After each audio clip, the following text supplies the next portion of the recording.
السلام علیکم ورحمة الله وبرکاته. مننه کوم د مولانا محمد عالم صاحب، مولانا سمیع الله صاحب، دارنګه مولانا عنایت الله صاحب چې دوی په کوشش باندې کوم واقع چې راپېښه شوې ول د هغه د دفع کولو یو لویه هڅه یې وکړل. الله دې ودې ته جزای خیر ورکړي. زه به 3 کلیپه وکړم په دې وجه باندې چې د ملګرو په دې واقع باندې لږ سر خلاص. اولنی کلیپ کې به تمهید ذکر کوم، په دویم کې به معافي وغواړم، په دریم کې به بطور ګیله د خپلو ملګرو سره یو عرض وکړم. خبره داسې ده، مولد الخالق دا تقریبا د 6-8 کالو څخه دلته چمن ته راغلی. دلته مدرسې دي د مولانا محمد لاجور صاحب، مولانا محمد علي صاحب یا نور د رحمان کول روډ ورته وایي، دلته جلسو له راغلی. نو په هغه شپو کې بالکل دا شی نه ولل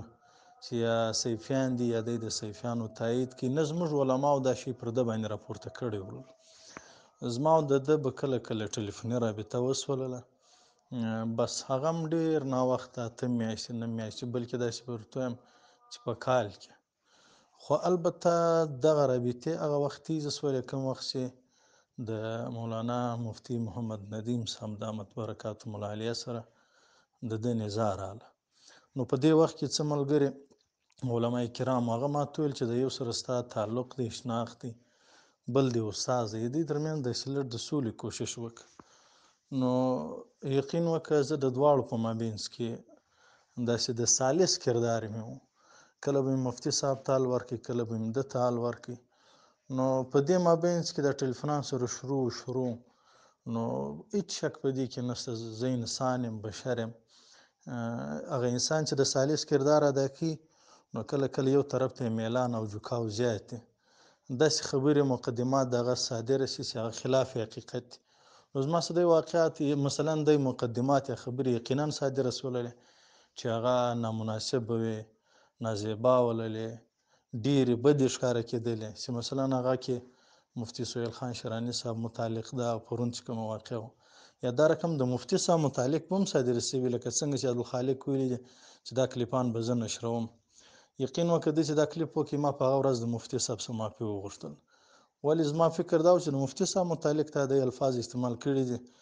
زه په خبر نه یم او ریکارډینګ عبدالخالق کړی دی. که چیرې زه د خبر وم چې دا واقعه یعنی مثلا د کلیپ نشریږي چې په هغه کې ما د سهیل خان شراني صاحب خلاف خبره کړې ده، یقین وکړه زه په دې باندې هېڅکله نه شرمېدم، ما د ده څخه معافي غوښتل. خیر،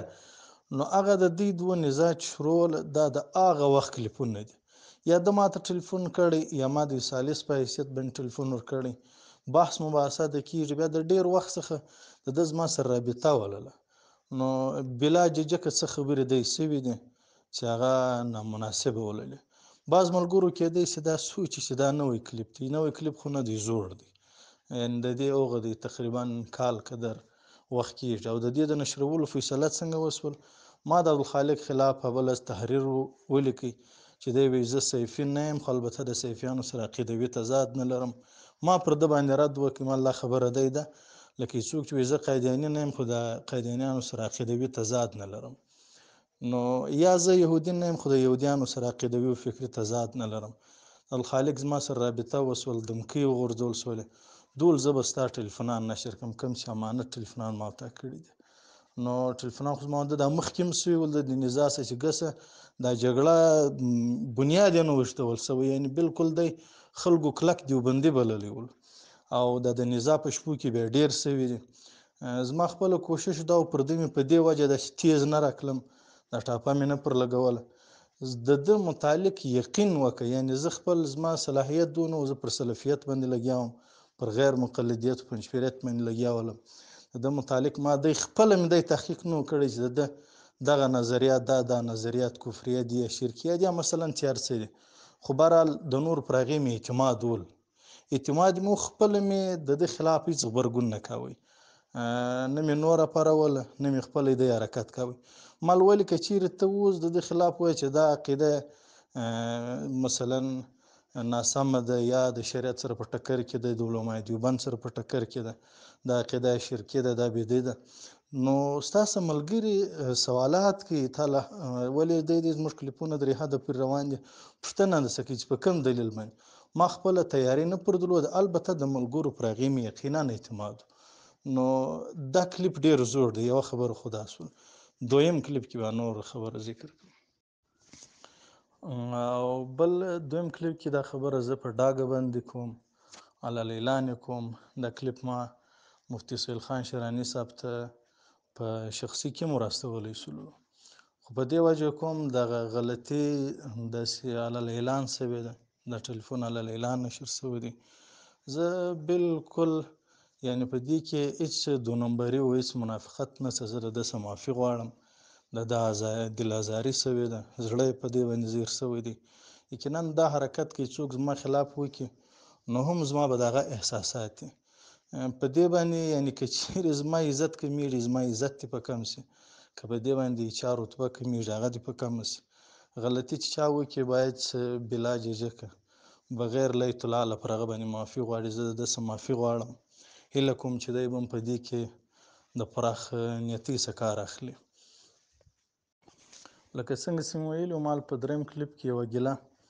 هغه دا کوم وخت چې پرون عبدالخالق د ټلیفون نشر کوي نو زما ورته پام نه و د دوی په ګروپو کې دا نشر شوی وی زه خپله یقین وکړه د نورالانوار مطالعه مې کوله ډېر ناوخته چې ومې کتل زما خلاف پوسټونه لا سوي ول یعنې خپلو ملګرو کړي ول نو که چیرې زه د خبر وی چې زموږ ملګرو لا دا حرکت نه دی کړی ما به په هغه ساعت کې هم د مفتي سهیل خان شیراني صاحب څخه پر دې باندې معافي غوښتې وی خو بهرحال ما ناوخته دغه پوسټونه وکتل عبدالخالق چې کوم ټلیفون نشر کړي ول او بل بیا دا پوسټونه چې زما خلاف سوي ول نو دا ما خپله ناوخته کتلي وو ګیله مې دا ده ډېرو ملګرو خپلو ملګرو احساسات یې راپارېدلي ول چا راته ویلي ول چې دا میر جعفر صادق دی چا مثلا غدار ویلي و چا منافق ویلي و چا مذبذب ویلي و خو الفاظ ډېر داسې الفاظو زه په دې باندې فیصله نه کوم خپله دا وایم کېدی چې زه به د دې الفاظو مستحق ولم